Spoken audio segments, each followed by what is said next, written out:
Na po patatagalin, tatawagin ko na po ang mag-aatid ng salita ng ating Panginoon, banal na salita ng ating Panginoon sa araw na ito. Nahahatid po ng ating Pastora Claudette Laan. Palapakan po natin ang ating Panginoon. Praise God. Praise God. All praise belongs to God.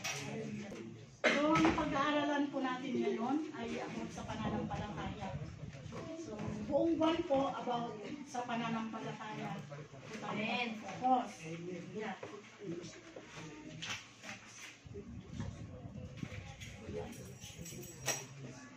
Hallelujah. Praise God. Pananampalataya. Tayo po yung manalangin muna. Hallelujah, O God. Panginoon, salamat po, Ama, O God. Lord, for the appointed time, O God, na kung saan niyo po, Lord, dinala mo, O God, ang aming panyapak, Ama, O God, upang makinig, Ama, O God, ng mga salita, Ama, O God. Tunay nga po, Lord, na ang mga salita, O God, ay buhay, Ama, O God, at patuloy, O Lord, na nag-uudyok, O God, sa aming mga puso, O God, upang kami, O God, ay kumunik sa inyo, Ama, O God. Lord, sa mga oras na ito, Ama, O God, muli po, O God, nilalapit ko po, O God, ang aking puso, O God, ang aming mga puso, Ama, O God, anumang mga karumihan, O God, na nakikita mo, Lord, sa aming puso, O God, ay patawarin niyo po kami, Ama, O God. Cleanse us, O Lord, with your precious blood, Ama, O God. At alam po namin, Ama, O God, na sa mga oras na ito, Ama, O God, ay handa na po, Lord, ang aming mga puso, O God, upang makinig, O God, ng iyong mga salita, Ama, O God. O banal na Espiritu, kayo, O God, ang mauna. Wala po akong limitado po, O God, ang aking karunungan, ngunit nagtitiwala po ako, O God, na kayo, O God, ang patuloy, O God, na mangusap, O God, sa aming kalagitnaan. Father, we just thank you, O God. Cover us with your precious blood in Jesus' name. Amen. Amen. Hallelujah. So, sabi po dito sa 2 Corinthians 5:7, for we walk by faith, not by sight. Tayo ba'y lumalakad na may pananampalataya o according sa ating nakikita? So, makita po natin dyan na nais po ng Panginoon na tayo ay lumakad ng may pananampalataya. Kanino ba tayo nananampalataya? Yun ang tanong. Kay God ba or kanino? So, kay Jesus. So, praise God. Sabi po dito sa Hebrew, kailangan po magkaroon tayo ng katiyakan kung kanino tayo nananampalataya. Sa mga oras na ito, I hope na matiyak natin kung kanino tayo nananampalataya. So, para yung kaligtasan, yung ginagawa natin kabutihan, kasi ang kabutihan na ginagawa natin ngayon ay produkto ng ating pananampalataya. Amen. Yun po yun, kaya tayo gumagawa ng mabuti. Hindi po tayo gumagawa ng mabuti para tayo'y maligtas. So gumagawa po tayo ng mabuti dahil tayo'y nananampalataya sa ating Diyos na buhay. Result, ang mabuti ay resulta lamang ng ating pananampalataya. So, sabi po dito sa Hebrew 11:1, now faith is being sure of what we hope for, uncertain of what we do not see. So faith, sabi niya, faith is being sure. Hindi mo pa na nakikita, naniniwala ka na. So, pero yung standard ng mundo, to see is to believe. So, sino ba yung doubter dito sa si Thomas? Sabi niya, hanggat hindi ko mailapat yung daliri ko sa butas ng yung aking mga kamay sa kamay mo, ay hindi siya paniniwala. So, nagpakita nga uli si Jesus. So, sabi niya, nung naano niya, oh my Lord, my God, sabi niya, nag-exclaim siya. So, tingnan niyo ha, magkakasama sila, doon lang siya naniwala. Magkakasama na sila, pero meron pa rin unbelief, doubt. So, maari sa buhay natin ngayon, marami tayong mga katanungan. Ligtas ba ako? Minsan, ganun yung ano natin, tama ba itong ginagawa ko? Minsan, ganun, may pananampalata ba ako or something? So, minsan napapatanong din tayo sa sarili natin. We are in the flesh. Marami tayong katanungan sa ating sarili. But yung mga kasagutan yan ay makikita lamang sa Biblia. So, sabi po dito,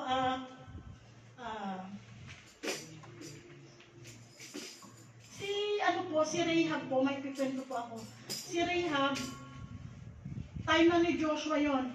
Meron si Joshua kasi nag-utos siya ng dalawang espiya na papunta doon. Isusurvey nila yung land of Canaan. So, survey nila yon. So, spy, napunta sila doon sa area ng, kasi nandito sila sa Egypt eh, part ng Egypt. So, papunta sila doon sa Canaan. Unang ano nila, Jericho. Nakita nila doon si Rahab. Si Rahab, mayroon siyang, yung bahay niya, pinapasok niya yung dalawang ispya doon sa bahay niya. Alam niyo naman ang karakter ni Rahab, isang prostitute. So, but then, alam niyo po, si Rahab, sa mahabang panahon, kaanait siya. Diba? Ganon. Ano siya yung, sa mahabang panahon, nakwento na sa kanila na naniniwala siya kay God. Bakit siya naniniwala kay Yahweh, kay Lord? Dahil kung sa Red Sea, crossing the Red Sea, kahit kuminanito man sa kanila ng generation niya, oy, dumaan sila sa Red Sea, naniwala siya doon. So, ibig sabihin, that time siguro maaring si Rahab, mananampalataya na siya. Mayroon na siyang kay God, may connection na siya kay God. Kasi bakit siya, yung nasaksihan ng mga unang panahon, ay hawak-hawak niya yun eh. Yung crossing the Red Sea, yung ng arko ni Noah, nakwento na sa kanya, yung pag-build na si Noah magtatayo doon sa bundok. Wala namang ulan. Ba't siya magtatayo ng arko doon sa bundok? So, instruction by God yon. So, makita po natin na sa time ni Rahab na yun, pinapasok po niya yung dalawang ispya para isusurvey yung land. Susurvey yung land kasi nga, nasa Egypt sila eh, yung mga Hebrew pa lang yung tawag sa kanila, mga Israelite.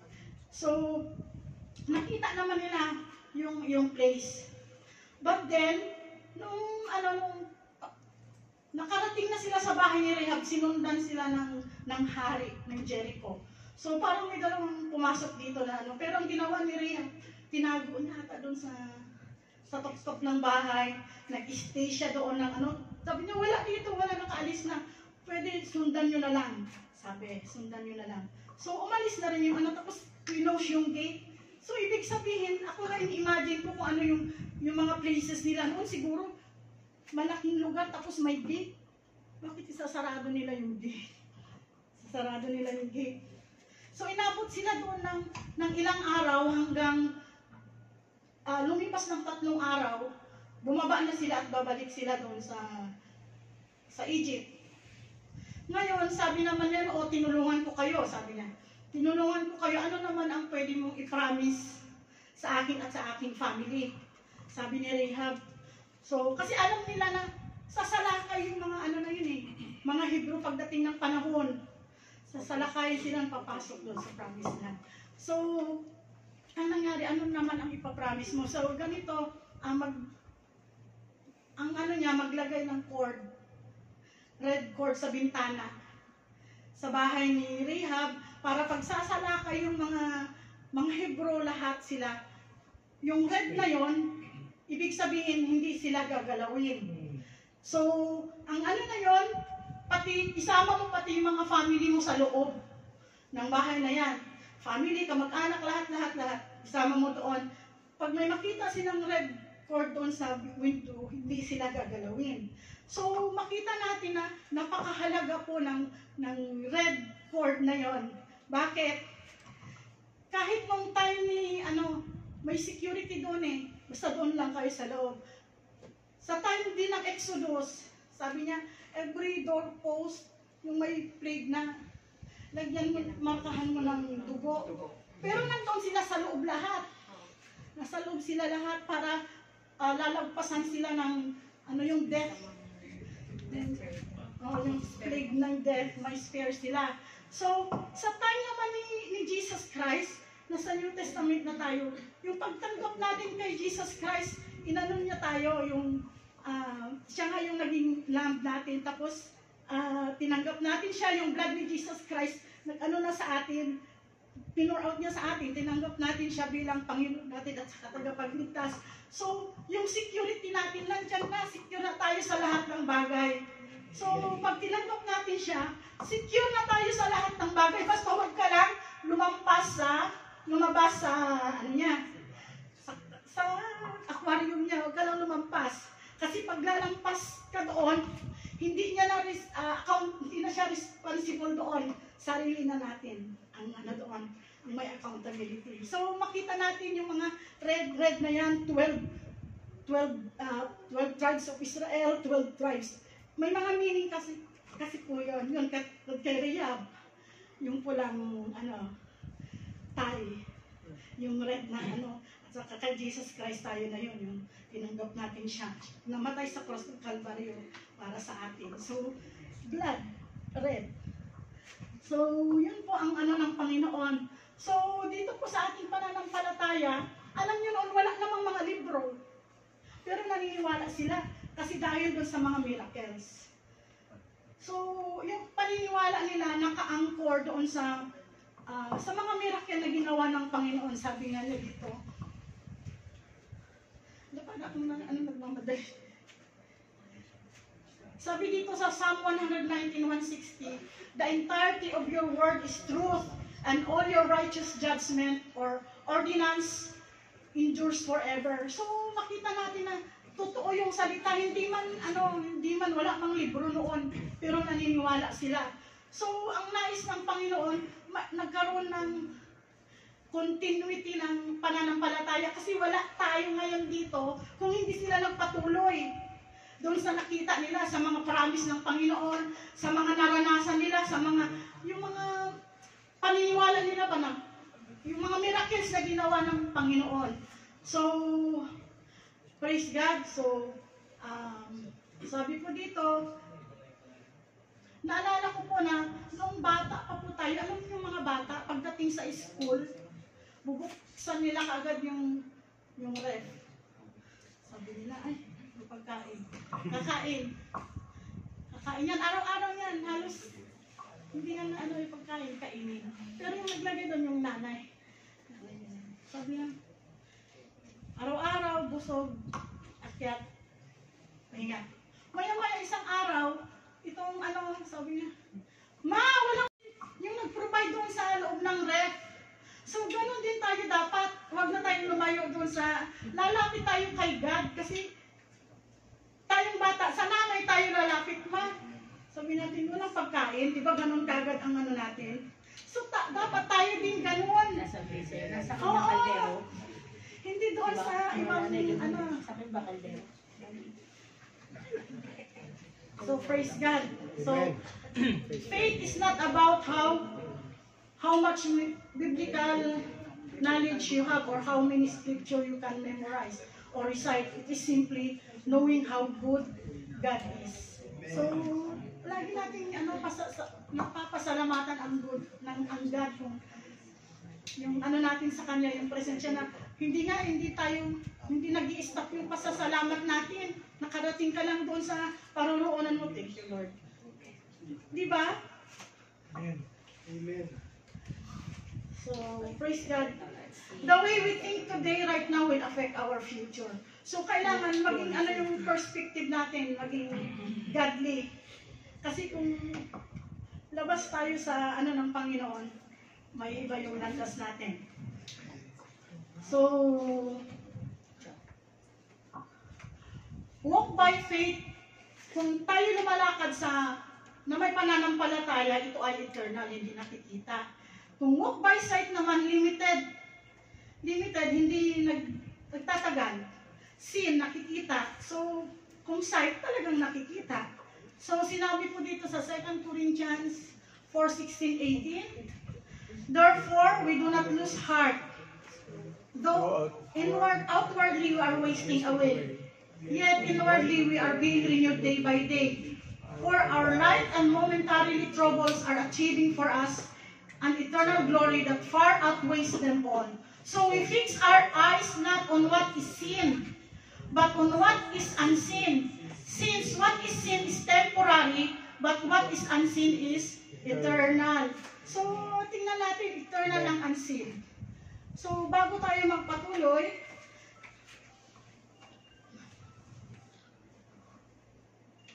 sabi ko dito may tatlong klase po ng mga tao dito sa mundo.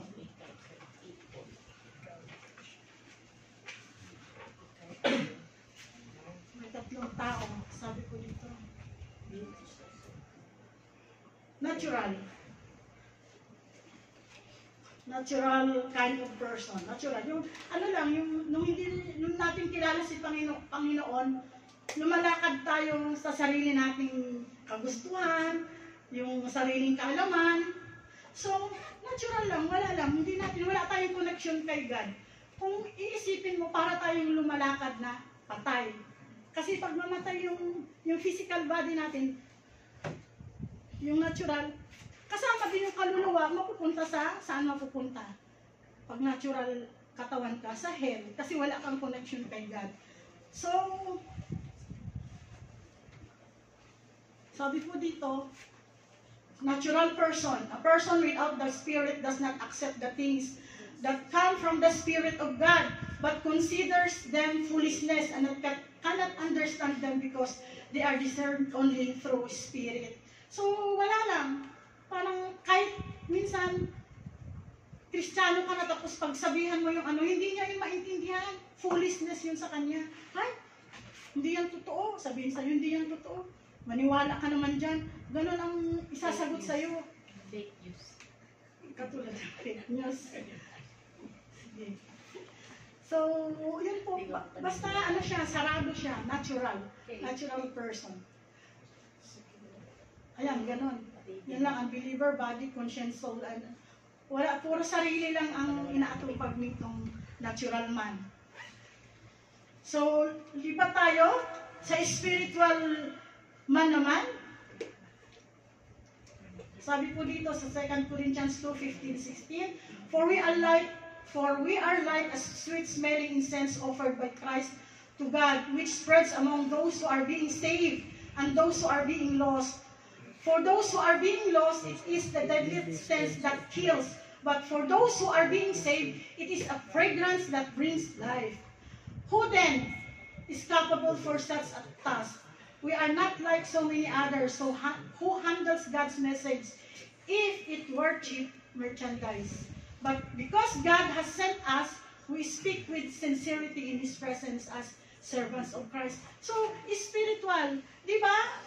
Tayo, tumanggap na tayo kay Jesus Christ. So, we must walk by faith because ano na yung spirit sa atin, yung spirit ng Panginoon, kumonek na sa atin kasi nag-decide tayo na tatanggapin natin siya.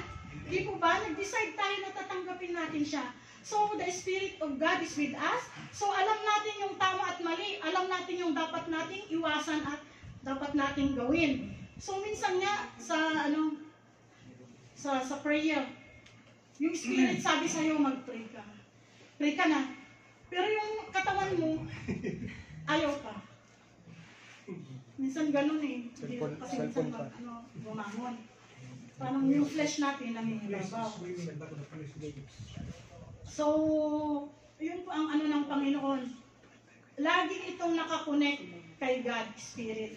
So, yung ano natin, pero hindi ibig sabihin na kung spiritual, perfect ka na. Kasi gano'n yung standard ng world sa atin eh. Ay, born again pa naman yan. Born again pa naman yan. Tapos ganyan ang ugali. Ganun. Di ba gano'n yung ano nila? Kasi ang taas ng standard nila sa mananampalataya. Yun ang ano doon. Kaya bantay-bantay lang. Watch lang sa ano natin. Attitude. So, yun ang standard nila sa atin pag born again. So, makita natin na hindi man tayo sabi na there is now no condemnation, Romans 8:1, sabi na there is now no condemnation to those who are in Christ Jesus. So wala na, kung lapit tayo kay God humingi ng kapatawaran. So we are in the flesh. So wala pong perfect sa atin. Lahat tayo nagkakasala, kaya kung ano yung kasalanan niya, patawarin mo. Kasi sa susunod, ikaw din papatawarin niya. Kasi hindi natin alam eh, ang panahon, ang time. So, ganun lang po. So, sa spiritual. Sabi po dito sa Galatians, character of a spiritual man. Sa Galatians 5:22, basahin ko na lang. Galatians 5:22 to 23.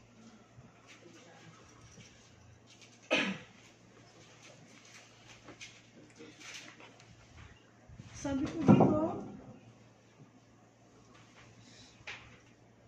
but the fruit of the Spirit produces love, joy, peace, patience, kindness, goodness, faithfulness, humility, and self-control. There is no law against such things as this. So, laging nauuna yung pag-ibig. Kasi kung may kindness ka, kung may pag-ibig ka, meron ka na rin joy. Kung may pag-ibig ka, meron ka na rin kapayapaan. Kung may pag-ibig ka, may patience ka. Kung may pag-ibig ka, may kindness ka. So, it follows. Kaya nauuna lagi yung pag-ibig. Praise God. So, hindi po dapat mag-stop yung lakbayin natin na pagtanggap natin. Mag-aral po tayo kasi marami tayong ma-discover na mabuti dito sa salita ng Panginoon. Wala na pong ibang pwedeng magbabago sa atin kundi itong salita ng Diyos, itong Word of God. Kasi tingnan mo naman gaano ka-amazing itong salita ng Panginoon. From Genesis to Revelation, isa lang yung pinupunto nila, si Jesus Christ. About our salvation, tingnan mo, hindi man nagkatagpo-tagpo yung mga author, pero nabuo yung Biblia. So it is the work of the Holy Spirit. Tingnan mo napakaano ng Panginoon organize. So, number 3 naman, carnal. Sabi po dito, 1 Corinthians 3:1-3. And brethren, could not speak to you as to spiritual people, but to us carnal. As to babes in Christ, I fed you with milk and not with solid food. For until now you were not able to receive it, and even now you are still not able, for you are still carnal. For where there are envy, strife, divisions among you, are you not carnal and behaving like mere men? So makita po natin yung character ng isang carnal. So double standard siya, pwede siyang natural, pwede siyang spiritual. Pero itong carnal kasi mas nangingibabaw yung kamunduhan. Alam niya yun. May conviction ng Holy Spirit. May conviction ng Holy Spirit. Minsan, may struggle tayo inside. Bakit hindi ko ma-give up? Kasi may struggle inside eh. So, to avoid carnality, buksan, God is gracious. Sabi niya, kahit gaano tayo kadumi, kahit gaano tayo kasama, lumapit lang tayo sa Kanya, ay papatawarin niya tayo. So, He will make us whole again. Diba? Sabi niya, He will make us whole again. Huwag tayong double standard. Kasi, hindi natin alam pagdating ng panahon. Pagdating si Jesus Christ, sabi niya sa'yo, hindi kita kilala. O, napakasakit. Mas mahirap yung sasama ka sa tribulation, magsasabi ka, oo. Alam mo, mabait si God. Bakit? May tribulation pa. May pag-asa pa yung nakakilala sa Kanya. Tingnan mo ha. Pero mas maganda yung na-caught up ka sa air, sa rapture. Yung tribulation kasi, oo, Kristiyano ka na iwan. But God is gracious. Kasi may chance pa pala. Si Jesus nagbigay pa rin ng chance. Kaya lang napakahirap na siguro by that time. So, make sure. Yung carnal kasi, meron kasing living in sin. Minsan yung carnal ganon. Namumuhay sa kasalanan. Alam nang mali siya, pero namumuhay pa rin. Kaya yung mga illicit, affair, putulin na. Amen. Balik kay God. Balik tayo kay God. So, sayang yung mga natin, panahon. So, let us, ayusin natin yung mga buhay natin. Kasi dadating yung Panginoon, He will come to judge us. Judge na siya, hindi na siya magsisave judge. So, falling in sin, iba din yun. Kasi yung falling in sin, hindi mo naman sinasadya na magkasala ka. So, dalawang klase, living in sin and falling in sin. Hindi mo sinasadya yun eh. Yung falling in sin. So, sa panahon ngayon, dapat magkaroon tayo ng katiyakan kung kanino tayo nananampalataya. So, yun po ang ano ng Panginoon, ang nais ng Panginoon sa ating buhay. Praise God. Alam niyo po, dito po sa, may tagpo din po,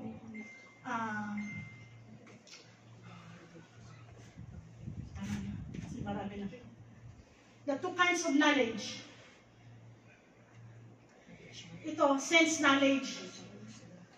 Based on 5 senses. Reason, sight, smell, taste, touch, and hearing. So yung sense knowledge, doon lang tayo naniniwala kung ano yung nakikita natin, ano yung naamoy natin, na tikman, touch, hearing, ano lang yung napapakinggan natin. Hanggang intellectual, ano lang yun. Kung faith pa, intellectual faith. Kasi doon lang tayo nagbibigay sa ating sarili karunungan. At saka yung reason. Tignan mo, daming reason eh. Kahit buksan mo sa ano, walang matatalo eh, puro reasoning lahat. May mga sagot, may mga ano, may reason kagad. So ano pang nangyayari doon? Awayan, di ba? Doon sa ano? Kahit social media lang yan, mayroong awayan doon. Because of that reason. See? Dami.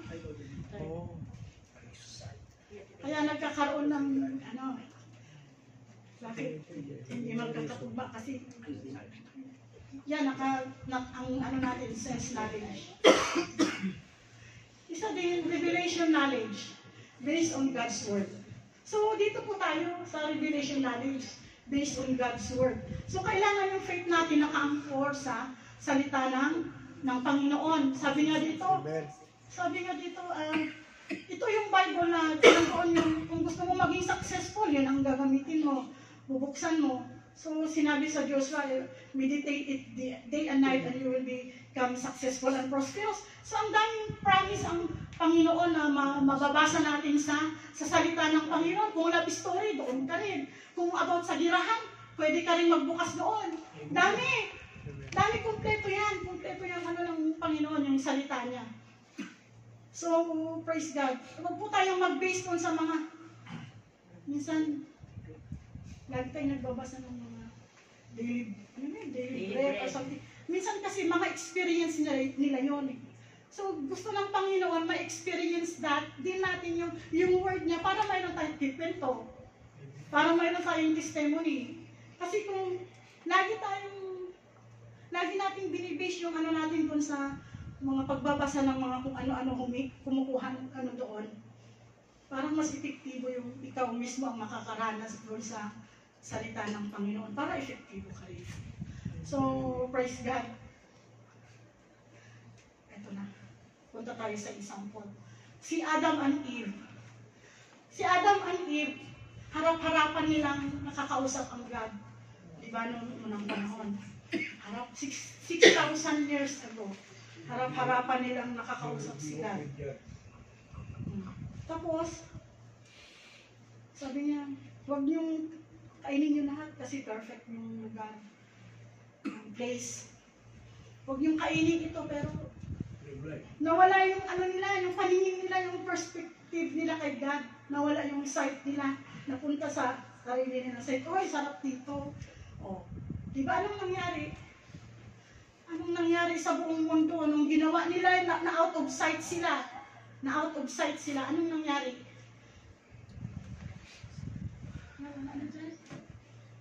Ito, sabi po, Romans 5:12. Therefore, just as sin entered the world through one man. Ayan na yan. One man, and death through sin. In this way, death is spread to all people because of all sin. Tingnan mo, one man lang dahil lang sa isang tao, lahat tayo nag-suffer ng kasalanan. So, sa simula pa, 6,000 years ago na yun. So, be careful na hindi tayo ma-out of sight sa paglakad natin sa Panginoon. Kasi maraming mangyayari kung we will be out of sight sa Panginoon. Seconds lang, marami nang nangyayari eh. Isa pa si King David. Sabi si King David, pinili din siya ng Panginoon. A man after God's heart. Di ba siya? Paborito siya ng Panginoon. Gustong-gusto siya ng Panginoon. Tapos isa pa, nung nakipag ano siya kay Goliath, biro mo, Si Goliath nag-aral yun ng mga, siguro mga technique or something. Warrior siya eh, laking mama. Pero si David, na ano siya, na ano ba yun, na ano siya sa mga bukid, ano? Pastoring, pastor ng mga ganito, tupa, lahat, nasa bukid, kumbaga nasa bukid siya. So, nasanay siya doon siya na-train lahat. So, tingnan mo, tinatawanan niya, ha? Sabi niya, napakaliit niya, tapos yung napakalaki, tinatawanan nila. Ngunit, noong nagkano ng Panginoon, the Lord is my shepherd, di ba? So, yung tatlong slings, na ano niya si Goliath, na ano niya, napatumba niya si Goliath. So, kung noong unang panahon kasi, pag mapatumba mo yung kalaban sa iyo na yung ano, tao niya sa iyo na. Ganon. So, but then, si ano kasi si King David, kahit gaano warrior siya warrior. So, by choosing what he saw over, ito naman, ano siya, warrior siya. Matagumpay siya na warrior. Kasi mandirigma talaga siya, napupungker siya ng land. Ganon. Ngunit isang araw, sa digmaan, pinadala niya si Uriah. Doon siya lang. Tapos naiwan siya, asawa ni Bathsheba. Tapos naiwan siya doon sa ano lang, sa palace. Ngayon nakita niya si Bathsheba doon sa ano, naliligo. Babas ng ano, olive oil. Baligo sa kanila. So sabi niya, kunin mo nga yung ano na yun. Gusto niya, kinuha niya. Hanggang si Uriah na asawa ni Bathsheba, pinapatay. So, syempre, lagi na silang nagsasama, ganun. Matagal, sin, tapos gumawa ka ng kasalanan, mayroon na namang sin. Pag gagawa ka na naman ng kasalanan, mayroon na namang sin, kasi continuous yun eh. Di ba parang may namatay ata siyang anak? Si David. Oh, may mga consequence lahat yun. May mga consequence lahat. Kaya nga, sinabi, for all, yung isa, for the Romans 3:23. Yung 6:23.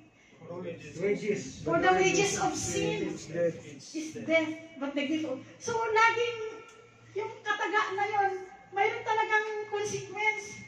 For the wages of sin is death. Lagi yun, pag paulit-ulit mayroong consequence yun. Minsan hindi natin namamalayan. But, praise God. Kahit nasabi yun, yung grace ng Panginoon sa mga anak niya, mayaman, yung mercy niya sa atin mayaman, hindi niya tayo hayaan na, ma-experience natin yung consequence, pero nasa kamay pa rin niya tayo. Hindi kanya hahayaan. Yun yung grace ng Panginoon, kaya dapat natin pasalamatan ang Panginoon. Kasi mahal niya tayo. Yun yung mercy ng Panginoon, mahal niya tayo. Basta bumalik ka lang sa Kanya. Mag-repent tayo.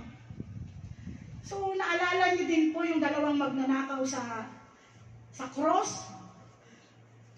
Yung dalawang thieves, si Jesus Christ na, at kahit sa last moment na ng buhay nila, nag-share pa rin si Jesus. Kaya sabi ng isa, today you will be with me in paradise. So saan pupunta yun?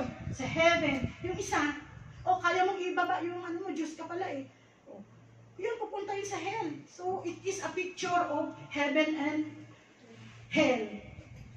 Kaya minsan tayo, lalo na sa workplaces natin, may tatawag sa atin, pag-pray natin to kasi naalala ko kasi dyan sa ospital, gusto ko magtago. Kasi alam na nila na, Kristiyano, hala si Ate Claudia, halika, samahan mo kami. Pupunta dun sa ICU kasi malapit na mamatay si Kabayan. Yung mga ganun doon minsan. Minsan ayoko. Ayoko kasi parang, hindi mo na ko handa. Ganun. Pero pag doon ka pala, kailangan mong bahaginan kasi last moment yun eh. Kaya wag nating sabihin na wala na yan. At the last moment, ginawag pa rin ni God yun. Mag-share doon sa cross. Ilang minutes na, ilang oras na lang yun. Mamamatay na rin yung magnanakaw na yun. Pero saan pupunta? Sa langit. Kasi today you will be with me in paradise, sabi niya. So, kahit last moment, mga kamag-anak natin, tawagin kayo, pag-pray natin to. Pag-pray natin. Hindi kayo, kahit minsan, kaya ko ba to? Pero punta ka. Punta ka pa rin kasi the Spirit of God is with you at siya ang magtuturo sa iyo. So, yun po ang ano ng Panginoon. So, we must walk by faith, not by sight. Paano ba? Ito si King David. Si ano din pala, si Abraham, di ba? Isang example din. Nag-obey lang siya kay Lord, ang layo-layo ng nilakaran. Layo-layo. From Ur part ng ano yan, ng Iraq. Layo-layo lakad sila lakad. Tapos, mag-aantay lang siya ng sasabihin ng Panginoon kung ano yung gagawin. So hanggang inabot na din sila ng old age. Sabi ni Sarah, matanda na ako, hindi na ako makapag-anak. So ano yung nangyari? Na out of sight sila kay God. Sabi niya, sipingan mo si Hagar. Si Hagar. So out of sight yun. It is resulta ng flesh. Flesh yun, hindi resulta ng spirit. So, they walk by sight. Hindi by faith. Mayroon yung promise si Isaac. Dumating din si Isaac pero medyo na-delay. Hindi sila makaantay doon sa promise. So, ganun yung mga ano natin na minsan, pag nawawala tayo sa sight, na-walk by sight tayo, maraming nangyayari. So, si Paul naman, nandito na sa New Testament. Si Paul naman, he is a Roman citizen. Pinanganak siya sa Tarsus, sa Turkey. Pero na-educate siya sa Jerusalem. Na-accept niya yung mga, napag-aralan niya yung mga Jewish tradition, lahat-lahat napag-aralan niya yung lahat, religion, lahat. Hanggang naging Pharisee ba siya? Basta religious, ano siya doon, figure. Tapos, pinapapatay pa niya yung mga ano doon, mga Jew, mga ano lahat, pinapapatay niya. But then, ang bait din ni Lord. Pina-experience. Na-encounter niya si God.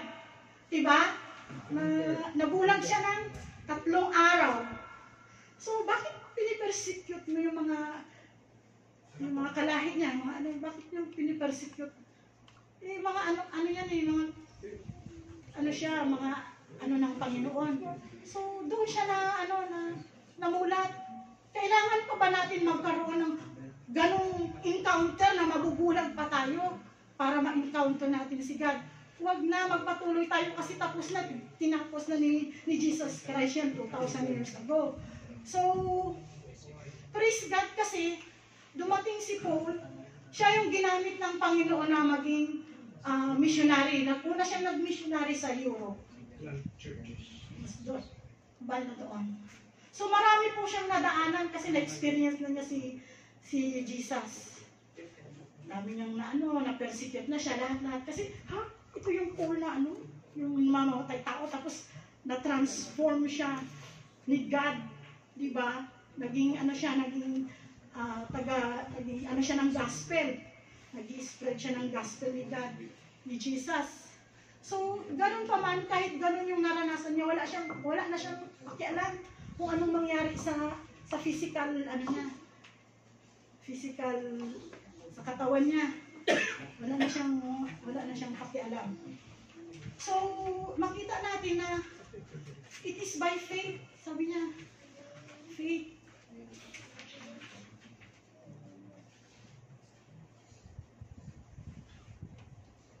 Ginawa na lahat yung mga yung pinapagawa ng Panginoon. But then it is by faith, sabi niya, for me to live is Christ and to die is gain. Sabi niya, kahit mag-waste na daw yung niya, not crushed, not despairing, not forsaken, not destroyed, having the life of Jesus manifest in His mortal flesh. We have house not made with hands, dwelling in heaven, home with the Lord.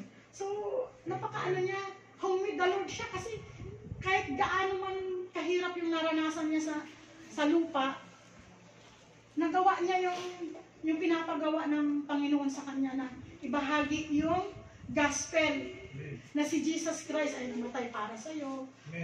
Siya ay nabuhay ng muli para sa iyo, na inilibing. Na-i-ano niya yun, na-i-share niya yun. Kabahagi tayo doon kasi Gentile tayo eh. Hindi tayo Hudyo na katulad ng mga Jew. So Gentiles, siya ang nag-ano sa atin. Siya yung maunang nakapagbahagi sa atin hanggang na-i-pass on to generation na. So sabi pa niya dito, sabi pa ni Paul,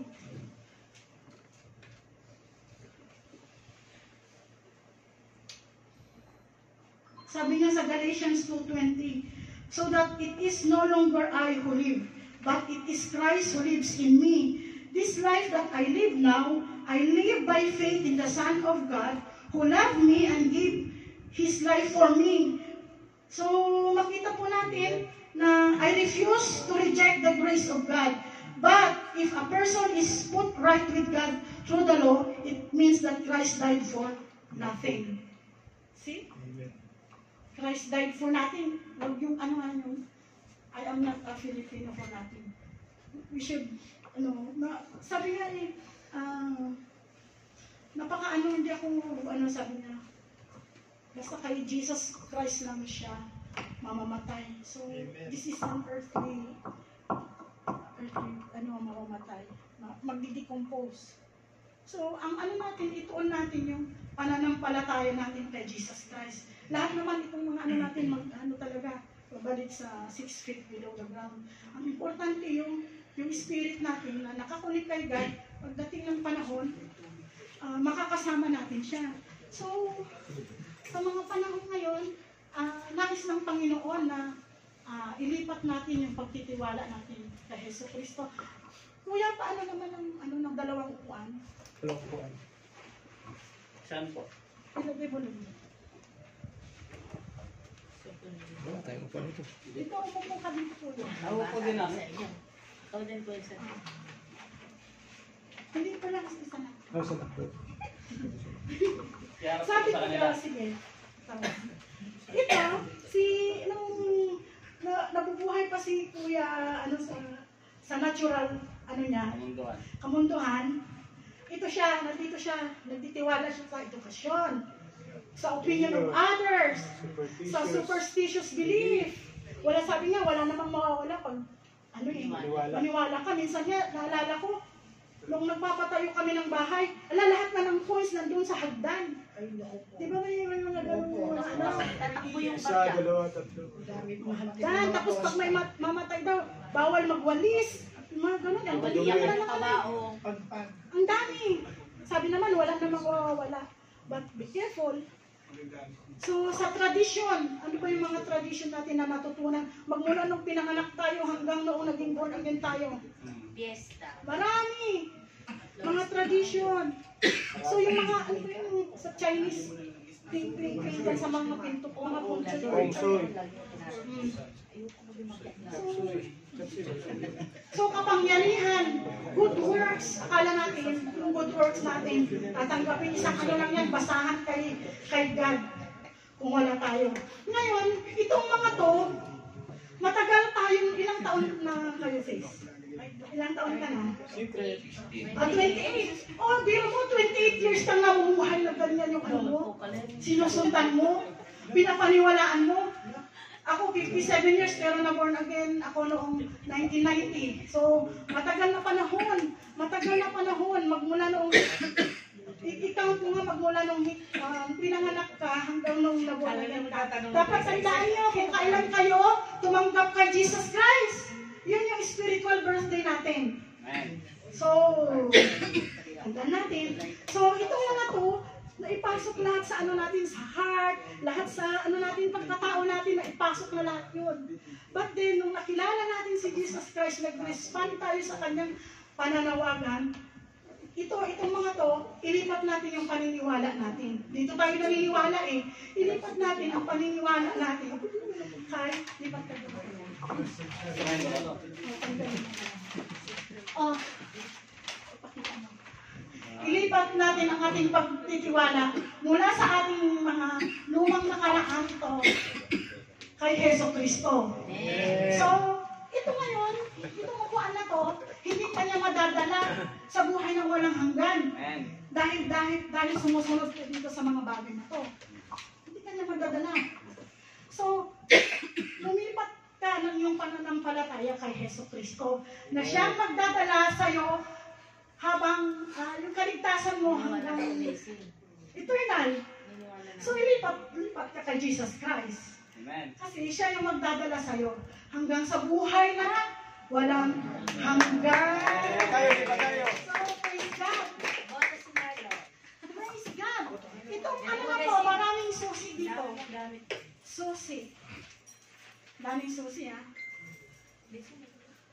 Ito, pagpasok mo dun sa isang bahay, maliban sa isang susi, hindi mo mabubuksan yung pintuan. Ito, isuksok mo man lahat ito, hindi mabubuksan. Maliban sa isang susi, ito yung tinatawag na pananampalataya. Ang pananampalataya ang siyang magbubukas sa iyo ng kaligtasan. Lahat. So, yun, ganun lang po kasimple ang pananampalataya. Kahit buksan mo yan, hindi mabuksan ito kung hindi mag-fit yung ito susi sa tamang pintuan. So, ito ay pananampalataya. Pananampalatayang nakapagliligtas hanggang sa buhay na walang hanggan. Amen. So, yun po ang nais ng Panginoon sa ating buhay na tayo ay magkaroon ng assurance na tayo'y ligtas. Ligtas. Dito pa lamang tayo, nandito pa lamang tayo sa lupa. Alam na natin. Hindi pwedeng sabihin na, ay, hindi natin alam. Si Diyos lang nakakaalam. Hindi eh. Tayo mismo alam natin na tayo ay ligtas. So, tayo mahiya. So, ngayon pa lang, pwede na nating sabihin na ligtas ako. Alam ko kung saan ako pupunta. Kung saan ako pupunta pag ako'y kukunin ng God. Kasi anytime pwede tayong kukunin eh. Anytime, hindi natin alam. So, how are we walking? By sight ba? By faith? Ito na tayo sa invitation. By faith. So, doon po natin yung mindset natin kay God, kay Jesus, sa pamamagitan lamang ng pananampalataya. So, praise God. So, bago tingnan natin paano pa mag-increase ang faith natin. Faith comes by hearing and hearing the word of God. Paulit-ulit, 2-3 beses na ata inulit. By hearing and hearing the word of God. So, may diin. So, makinig, laging makinig. So, sa pamamagitan ng salita ng Diyos at saka panalangin. So, kung magbasa po tayo ng Biblia, kahit ito na nga lang yung may conviction ka, sasabihin dito sa ano na to, punta ka dun sa church, mag-church. Kasi nandito eh, conviction. Sasabihin niya na lahat dito. Sasabihin niya na lahat. O manalangin ka, nandito na lahat. Basahin mo ito. So, ito lang yung libro na pwedeng mag-transform sa buhay natin. So, tayo ay manampalataya sa ating Diyos na buhay. Kasi pagdating ng panahon, kukunin niya tayo. Sama-sama ulit tayo sa heaven. Di ba? Yan po ang masaya. So, praise God. So, hanggang dito na lamang po ang salamat po ang mga God sa gabay mga God, tunay na po Lord ng Espiritu na hindi niyo po kami ugad iniwatan ng mga ugad. Father, we just glorify your name, O God, at patuloy niyo po kami lukuban ng banal na dugo, O God. Lord, we just thank you, O God, we worship you, O God, in Jesus' name. Amen.